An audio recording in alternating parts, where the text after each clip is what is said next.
إن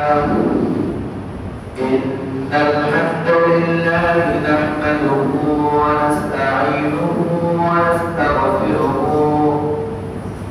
ونؤمن به ونتوكل عليه ونعوذ بالله من شرور أنفسنا ومن سيئات أعمالنا من يهده الله فلا مضل له ومن يضلله فلا هادي له وأشهد أن لا إله إلا الله وحده لا شريك له وأشهد أن سيدنا وسندنا وحبيبنا وطبيبنا وطبيب قلوبنا وطبيب أرواحنا محمدا عبده ورسوله أرسله بالحق بشيرا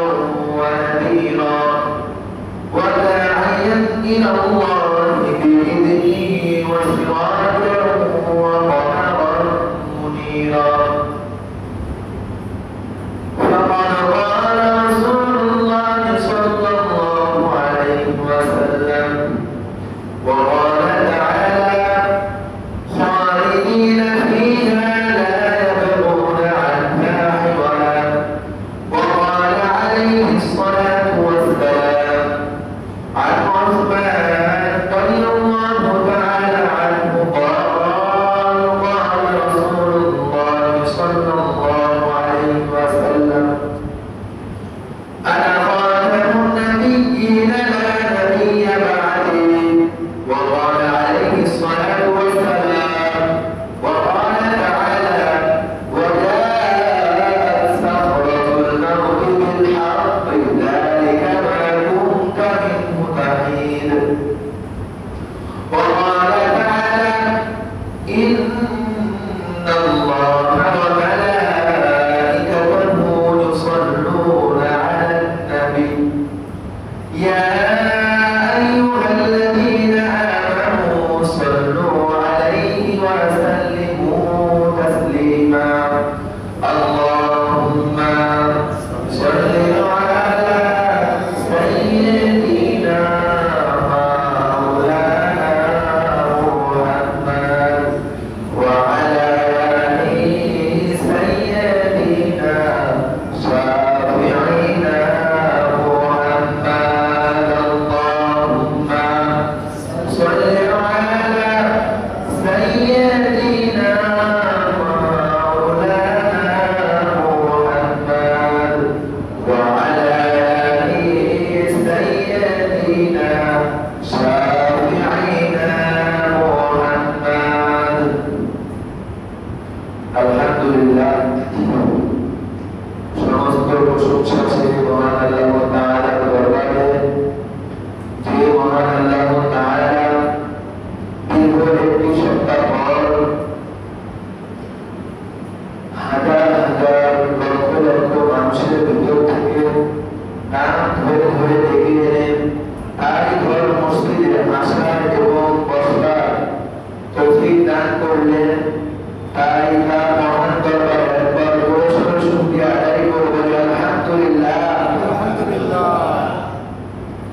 দুরূদ ও সালাম বর্ষিত হোক সেই মহামানবের প্রতি তাকে সৃষ্টি না করলে এই পৃথিবীর কোনো কিছু সৃষ্টি করতেন না আমরা তারই উম্মত হয়ে এই দুনিয়াতে আসতে পেরেছি তাই তার শানে একবার জোরে সোরে শুকরিয়া দুরূদ পাঠ করে বলি সাল্লাল্লাহু আলাইহি ওয়াসাল্লাম সম্মানিত মুসল্লিগণ আমি আপনাদের সামনে কুরআনুল কারীমের 50 নম্বর সূরা সূরাতুল কফ 26 নম্বর পারা 18 নম্বর পৃষ্ঠা 2 নম্বর রুকু 19 নম্বর আয়াত তেলাওয়াত করেছি আল্লাহ তাআলা এই আয়াতের ভিতরে বলেন وجاءت سكرة الموت بالحق ذلك ما كنت منه تحيد আমার আল্লাহ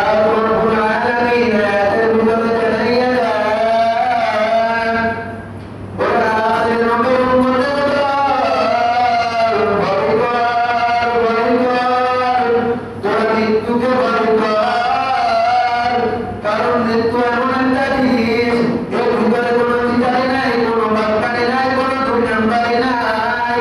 এখন বাংলাদেশের অনাথে কানাথে একটা জায়গায় একান্তে জায়গায় চিটাই নাই, বাক্কানি নাই, দুই নাম্বারি নাই, কোনো ঠিক কিনা? আমার আল্লাহ পাক রব্বুল আলামিন আয়াতের ভিতরে বলেন মৃত্যুর যন্ত্রণা সত্য।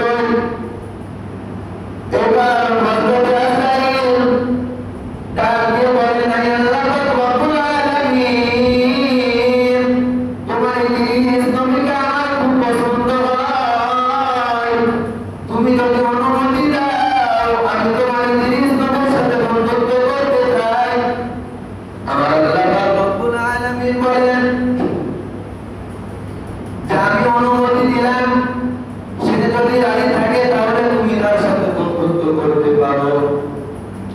এবার হযরত আজরাইল ইদ্রিস নবীকে এসে বলে ডাইরেক্ট বন্ধুত্বর প্রস্তাব দেয়। আল্লাহ তাআলা চারজন প্রসিদ্ধ ফেরেশতার ভিতরে আজরাইল ফেরেশতা একজন, চারজন প্রসিদ্ধ ফেরেশতার ভিতরে একজন এসে আল্লাহর নবীর কাছে বলে, আমি আপনার সাথে বন্ধুত্ব করতে চাই, কিন্তু সে উত্তর বলে, আমি চাই তার সাথে বন্ধুত্ব করি না।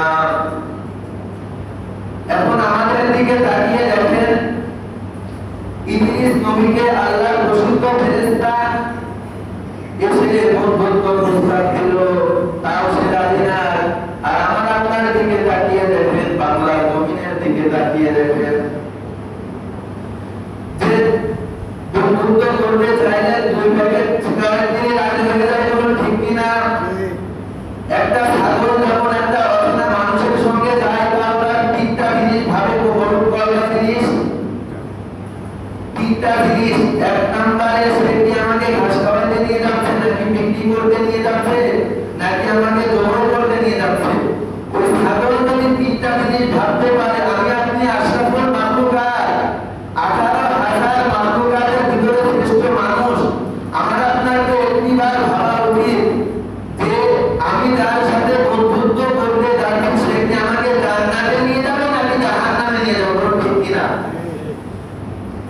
এবার হযরত ইদ্রিস নবী ডাক দিয়ে বলেন যে, হে আজরাইল, তুমি যখন এসেছো আমার সাথে বন্ধুত্ব করতে, আমি তোমার সাথে বন্ধুত্ব করতে পারি, কিন্তু আমার শর্ত কয়টা? শর্ত তিনটা। এবার এক নাম্বার শর্ত যে তুমি তো আজরাইল ফেরেশতা, তুমি তো জান কবজ করো, তুমি আমার জান কবজ করবা, তারপরে তুমি আবার আমার জানকে ঢুকাইয়া দিবা আমার ভিতরে। কারণ আমি আল্লাহ তাআলার বক্তব্য জানি, ওয়া জাআত সাকরাতুল মাউতি বিল হাক্কি যালিকা মা কুনতা মিনহু তাহীদ। আল্লাহ পাক রব্বুল আলামিন আয়াতের ভিতরে জানাইয়া দেন যে মৃত্যুর যন্ত্রণা সত্য, মৃত্যুর যন্ত্রণা সবাই আসবে। তাই আমি মৃত্যুর যন্ত্রণাকে উপভোগ করতে চাই। এবার হযরত আজরাইল ডাক দিয়ে বলেন, হে আল্লাহ, উপর থেকে দেখে মনে হলো একরকম, এখন ইদ্রিস থেকে আরেকরকম। এবার আল্লাহ তাআলা বলেন যে, হে আজরাইল, তুমি তার জান কবজ করে নিয়ে আসো, আমার নবীর যখন মরতে ইচ্ছা হয়েছে তুমি তার ইচ্ছা পূরণ করো। এবার হযরত আজরাইল ইদ্রিস নবীর জান কবজ করে নিয়ে আসলেন এবং তার কিছুক্ষণ পরে ইদ্রিস নবীর ভিতরে আবার জানটা ঢুকাইয়া দিলেন। এবার বলেন, আমার দ্বিতীয় নাম্বার শর্ত, আমি জাহান্নামের ভিতরে যেতে চাই, কারণ আমি আল্লাহ তাআলার বক্তব্য জানি, জাহান্নামের ভিতরে কেউ বেঁচেও থাকে না, আবার কেউ মরেও যায় না, বাঁচা মরার মাঝখানে থাকে। তাই সেই কষ্টটা আমি দেখতে চাই, তাই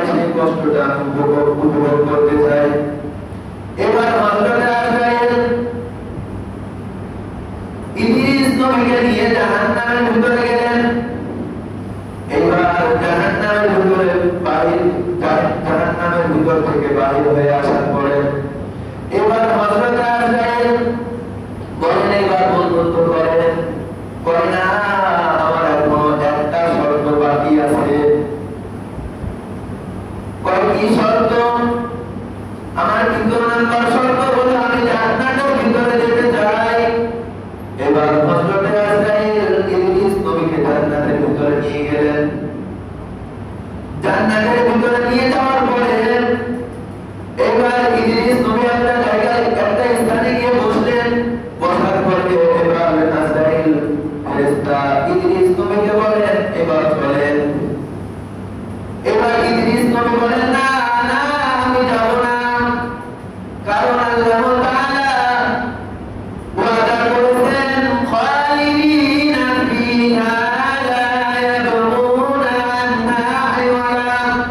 সূরা কাহফ নম্বর 3 নম্বর পৃষ্ঠা 12 নম্বর 107 নম্বর আয়াতের ভিতরে আল্লাহ তাআলা রব্বুল আলামিন বলেন যে আমি ওয়াদা করলাম ইয়াদের ভিতরে আমি তাকে একবার জান্নাতের ভিতরে ঢোকাবো, আর জীবনে কোনোদিন তার জান্নাতের ভিতর থেকে বের করব না। আল্লাহ তাআলা ওয়াদা করেছেন, তাই আমি জান্নাতের ভিতরে একবার আসছি, আমি আর বাহির হব না। এবার আল্লাহ তাআলা রব্বুল আলামিন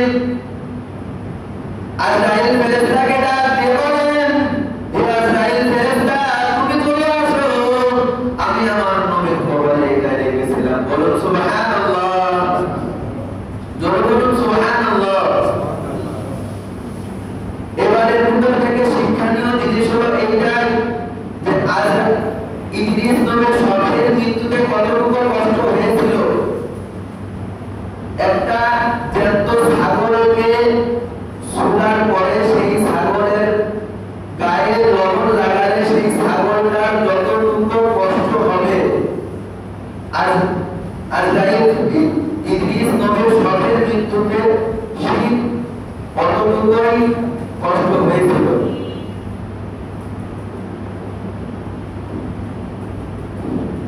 আমাদেরকে মৃত্যু থেকে ভয় করতে হবে। আল্লাহ পাক রব্বুল আলামিন বলেন, কুল্লু নাফসিন যায়িকাতুল মাউত। প্রত্যেক প্রাণীকে মৃত্যুর স্বাদ গ্রহণ করতে হবে। যার জীবন আছে তার মৃত্যু আছে, কিন্তু মৃত্যুর আগে এই যে দুনিয়া আখিরাতের শস্য খাত, এই শস্য খাতের ভিতরে আমাদেরকে ঈমান এবং আমল নিয়ে কবরে যেতে হবে।